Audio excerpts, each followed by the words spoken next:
Hello, I am Samuel Durham, and I have a few numbers for you.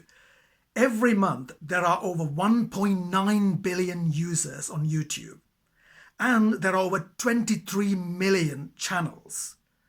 But when it comes to the appreciation of poetry, do you know how many channels are devoted to that? The appreciation of poetry? Not even 100. So that's why I was really delighted to find out that there is actually a community called PoetryTube right here. And somebody created this tag video called the PoetryTube Newbie Tag. And this really interesting booktuber from South Africa called Rashmika tagged me in that video to answer a few questions. So my goal is to answer those questions and, more importantly, to make my introduction to my fellow poetry tubers. So here are my responses. I used to write a lot of poetry, especially a lot of really bad poetry. But then in 2009, I gave that up for two reasons. Firstly, I spent over 4 years studying English literature at university. And one of the side effects of doing that is that you come to have so much reverence for great poetry, especially poetry in the canon of English literature, because we read and reread those poems all the time. And I just I felt really intimidated by that, by having to write any poem that would be as good as anything that the greats have written. So I thought, what's the point? What is the point? The other reason is that I heard a really great interview with Zadie Smith on BBC Radio 4, whereby she said that the highest form of literary art is the poem. Poem is the summit of great literature. And then comes the novel, the stage play, and so on. And when I heard that, I thought, I agree with that, because the thing about poetry is that too many people think they can write great poetry, but they can't. Only a tiny percentage of people in the world can write great poems. And I don't think she writes poetry, but she reads a lot. And so a combination of a lot of factors meant that I thought, I'm not going to bother writing a lot of poetry. But instead, I carried on reading lots and lots of poetry. In fact, what I did was I created a routine whereby before I go to bed, I would read a brand new poem. And last night I read something by Roger McGough. And every morning I would read something by Shakespeare. I also memorized a lot of lines of poetry because I find that useful, because I live in and around London. It is a chaotic world.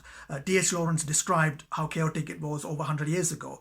Now it has got worse. And I feel as though I need poetry every day. I know that sounds pretentious, but whenever I'm busy or whenever I'm out there, instead of listening to my iPhone or whatever music on Spotify, what I do is I recite a poem or I read a poem, because it's to do with something that Robert Frost said. He said a poem is a momentary stay against confusion. A poem is a momentary stay against confusion. Don't you agree with that? Because whenever I find myself stressed or anxious, I could just take any poem, especially one of my favorite poems, or I can just recite them from my head, and I find I'm calm. I don't need any drugs. I don't need coffee. I don't need anything. Give me a great poem and I'm relaxed.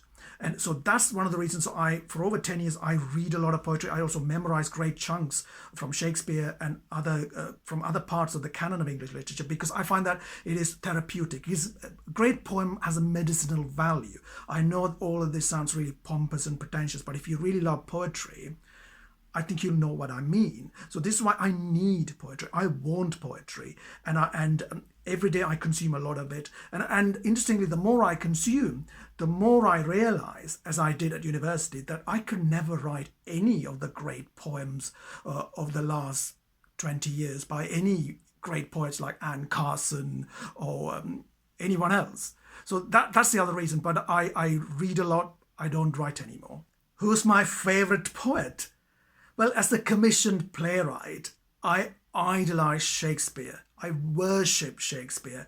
Even 10 years before I became that person who got paid to write to play, I would memorize chunks from Hamlet or a whole sonnet and try and remember it. But for the sake of this video, I really want to discuss other poets who I just love, from Robert Graves, D.H. Lawrence, Anne Carson, Elizabeth Bishop, Tennyson, Wordsworth, Hart Crane, Caroline Duffy, and many others. I could easily pick any one of those.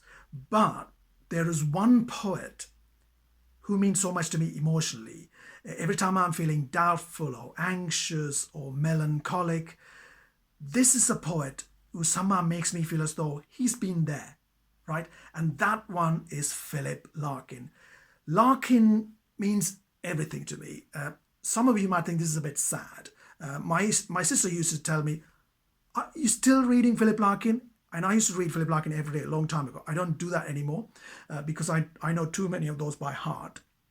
But I first came across Philip Larkin in a really unusual way. I just bought a brand new album by the Manic Street Preachers, and I opened their CD booklet, and inside, Richie James, one of the literary members of that group, had put in an epigraph from a poem by Philip Larkin, and it was called Money, and it just had, I think, 3 lines or 4 lines, and I just loved it. So I went and got a book, when I went and got this book by Philip Larkin, and I read so many of it, and I thought, oh my God, finally a poet who somehow has a poem for so many things that I've been feeling. And also on a technical level, the poem seems simple. I mean, we talk about this phrase, deceptive simplicity, and he's a master of that. The poems look simple, but they are complex, and they deal with issues that are both profound and also crude, but in a funny and witty and perceptive way. And he's the one who means a lot to me. Especially, I would say he's the greatest poet of the last 70 years. I know you would disagree with me. If you disagree with me, discuss it in the comment section. But Larkin is my great poet, other than Shakespeare.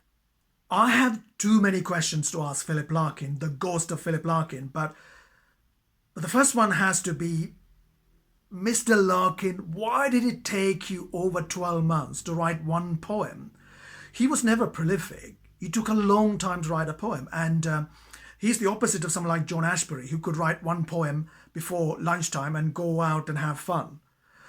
So I want to know why. I mean, genius, I have this theory that genius or great talent is something that's permanent. So it doesn't matter whether you take 3 months to write a novel or 6 years to write a novel, the result is going to be the same, right? Tom Wolfe talked about something like that before. He said that it takes him actually about 6 months to write a novel, but famously he would take 10 years to write one novel. Because he said the rest of the time you're just dancing around the project, procrastinating. So for Philip Larkin, were you doing that? Were you just dancing around a poem like Money or High Windows for 2 years and then wrote it? What really happened? Why did it take such a long time? Because I think you just have to get on with it. Because I'm from the opposite side, whereas if I think of an idea, I just want to do it. I don't want to write 2 lines, work around it and then go back, put it away, and then come back in December and think, oh, I only wrote 4 lines. So that's the thing. Philip Larkin, why did it take you such a long time? What's my favorite poem? I got hundreds of those, hundreds. I love Shakespeare's Sonnet 29, Sonnet 55, Sonnet 129. I love Tennyson's Ulysses. I love a lot of poems by Hart Crane. And there's a beautiful poem called One Out by Elizabeth Bishop that I reread regularly. There's another amazing poem called AEH by Sir Kingsley Amis. And I love so many poems by Philip Larkin, like Money, Love Again, High Windows, Tis Be the Words, and many, many others. But the poem that means a lot to me right now, this year, comes from one of my favorite poets of all time, W.H. Auden. And it's a poem called The Novelist. And I love Auden for so many reasons, but I think, and he's known for so many other great poems, but this is the poem that means a lot to me because he's brilliant at capturing exactly the major differences between the life that a poet leads and the life that a novelist has to lead.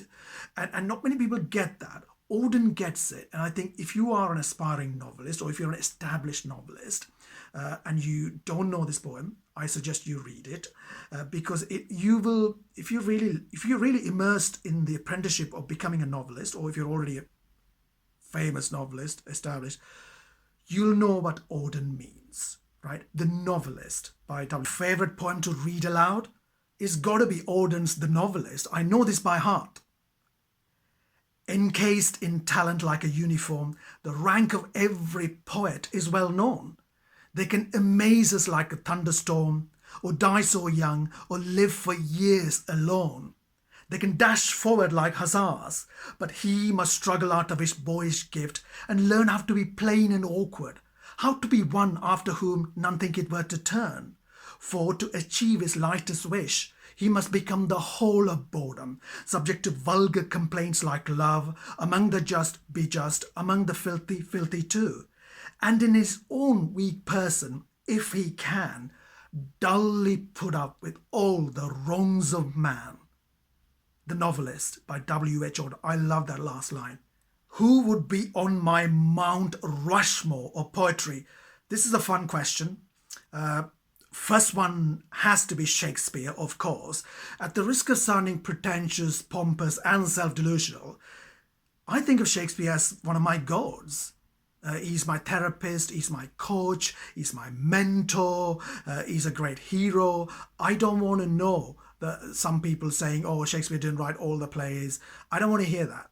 To me, he wrote all the plays. He's one of the true great literary geniuses of all time. I worship him, and for lots of other reasons, Shakespeare is up there on my Mount Rushmore.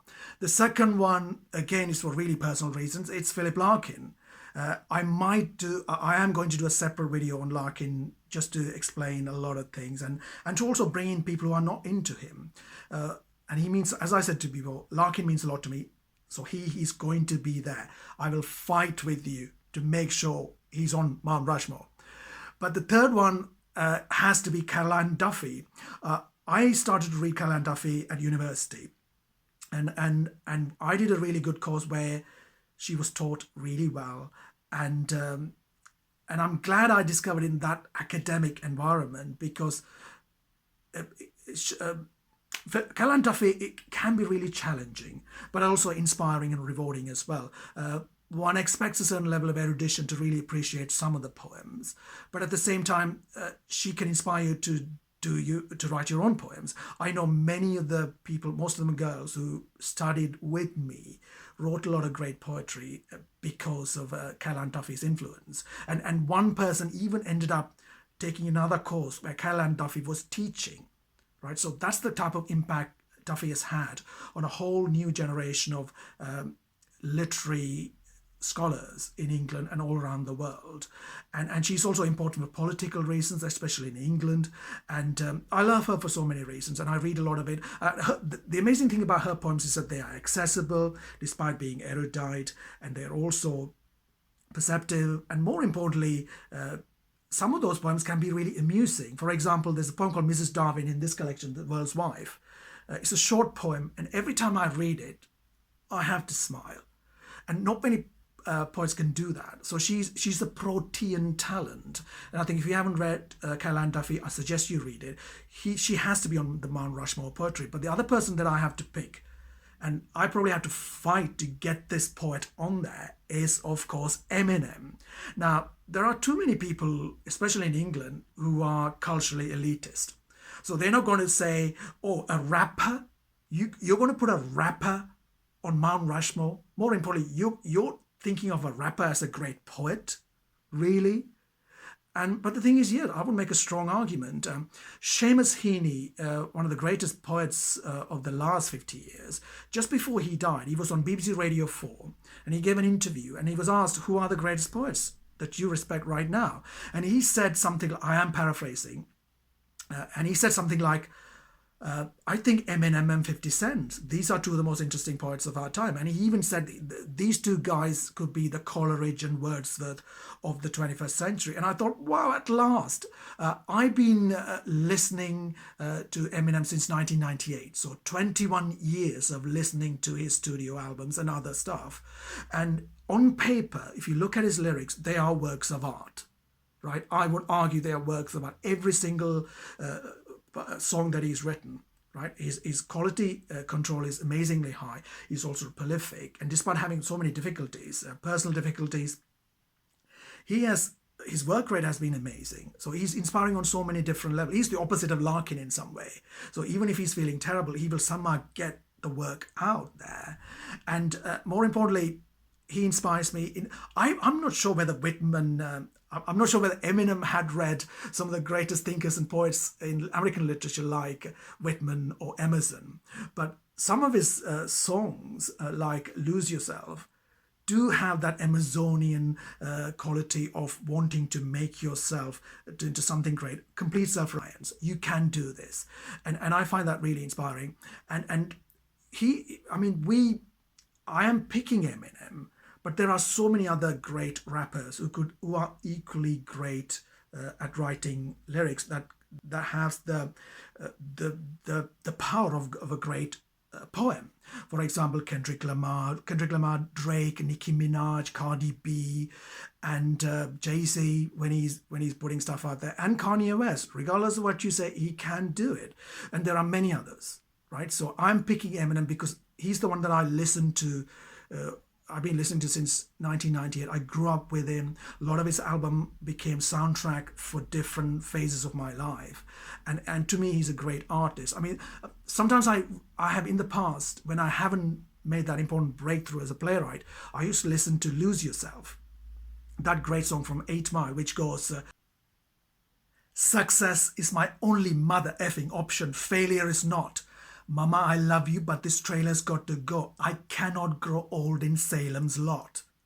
Come on, those lines alone, they are to me as powerful as anything that Emerson or Whitman had written. And it ultimately is about what inspires me. This is why Eminem has to... My favorite poetry collection of all time is this one. Many years ago, I heard this interview with Martin Amis, where he said that his father, Sir Kingsley Amis, knew the whole of the canon of English poetry by heart, which is this one. This is the canon of English poetry. Every great poems from Shakespeare to Elizabeth Barrett Browning, Christina Rossetti, Emily Dickinson, and of course to many, many others. They're all here. And at that time, naively, I thought I could do what Sir Kingsley Amis did, which is to memorize every great poem from the canon, from Keats and Wordsworth and Milton, everybody.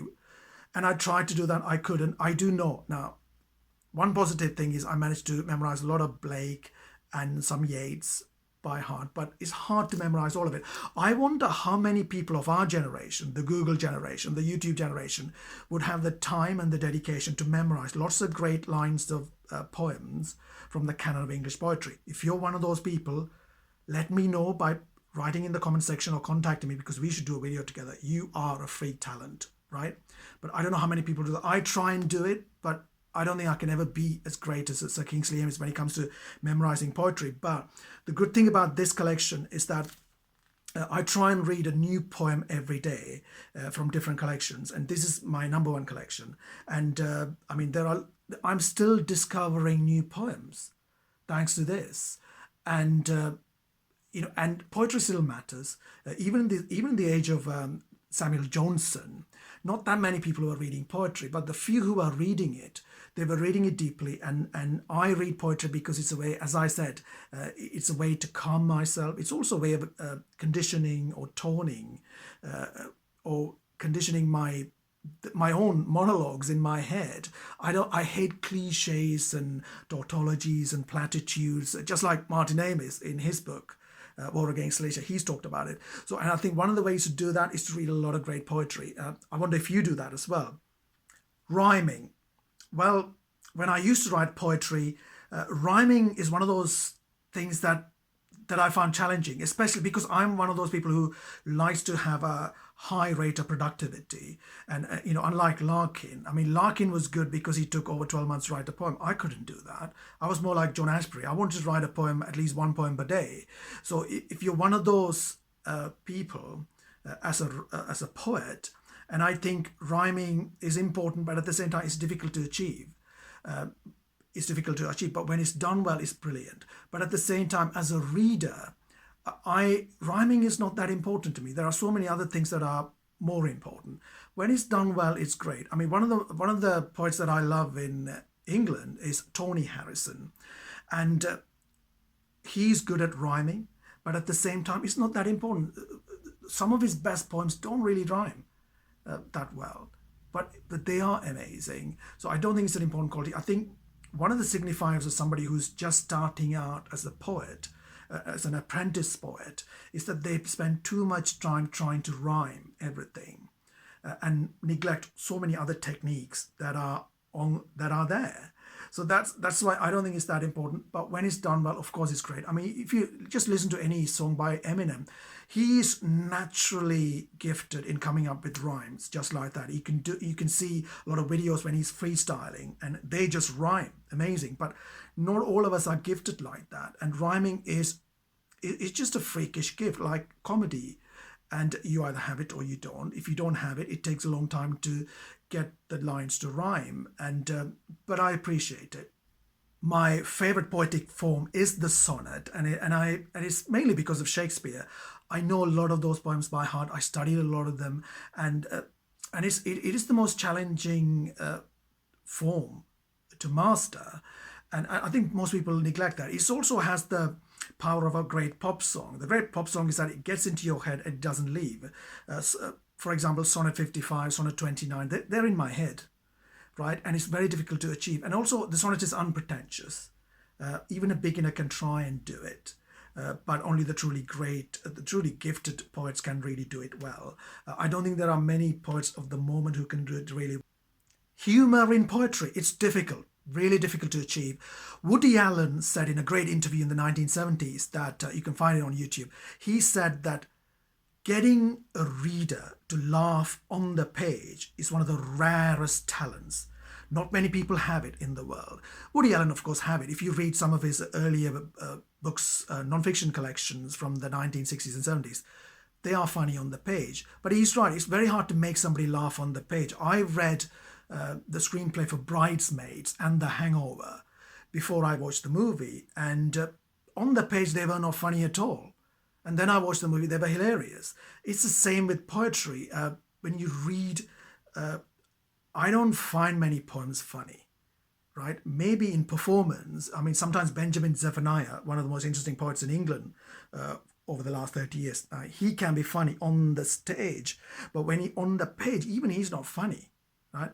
And that's why I think it's really difficult to achieve comedy or humor in poetry. I mean, there are some poems by Monty Python that are funny, but is that really poetry? It is, but we're talking about something different. I mean, we're on PoetryTube are in some way talking about great poets or serious poets, the most important poets of our time. So that's what I think. Humor is really difficult to do. Humor is... And I mean, I read a poem by Roger McGough last night, and I thought that was really interesting. I already mentioned Caroline Duffy, who can write, who can be amusing. But here's the thing. Even with comedy or humor, there is a hierarchy, right? So something can be witty, and then mildly amusing, and then amusing, and then you go funny, LOL, and then hilarious, right? There are scenes in Bridesmaids that are hilarious, right? But most poems that we read by major poets, they're not hilarious. They might be witty, they might be mildly amusing, but they're rarely funny. But again, the obvious point is everything is subjective. When it comes to comedy or horror, everything is subjective. So I don't find many poems funny, but when I do, I really appreciate it. I mean, this is a poem by Roger McGough that I read yesterday, and I think this is, I wonder what you think of it. Goff, every day I think about dying, about disease, starvation, violence, terrorism, war, the end of the world. It helps keep my mind off things. What do you think? Witty, funny? There are two elements that contribute to the best poetry. The first one is clarity of expression. I think it's really important things are easy to understand. I mean, I do admire the poetry of Geoffrey Hill. I don't know if you're familiar with his work, but he can be challenging. But at the same time, sometimes it takes used to take me ages to understand what he's going on about.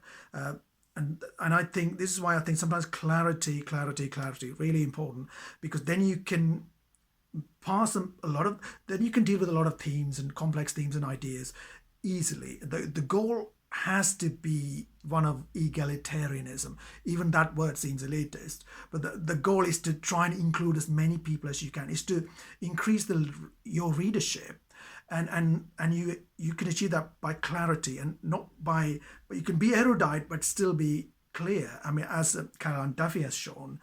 So that's the first thing. The second thing I would say is that it has to have something of an inspirational quality as well. No matter how high art that the poet is trying to create, as Geoffrey Hill used to do, is that I think right now poetry is still struggling to gain a lot of readership. So if a poet is tackling issues that I can relate to, then that can become inspiring and useful. I mean, one of the reasons why I liked Philip Larkin many years ago, because I felt as though I can relate to some of the things that he's talking about, and also technically I found a lot of things to admire in his poetry. It's the simplicity of it, or the illusion of simplicity in his work. So that's why I think it's really important that something inspiring comes along. That's why I like Eminem, Larkin. By doing this video, I hope I can reach out to more people who love poetry, but my expectations are low. I know there aren't many people out there who are going to watch videos about poems. So I'm just going to put it out there because I enjoyed making it. And even if only 5 people watch this video, I've done something, and I contributed to something that was started by somebody in January this year. And thank you, Rashmika, for tagging me. And also I'm going to tag a few people. See your names at the end of this video. More importantly, if you think that I provided some value in any way, do please consider subscribing. If you're already a subscriber, thank you so much for your support. Like the video, leave some comments. And my goal within PoetryTube is to talk about poets who haven't had that much attention in this century, especially on the internet. So I will be talking about a lot of the poets that I love, and also a lot of the new poets that I might be discovering. So if you're into that, do please subscribe right here. And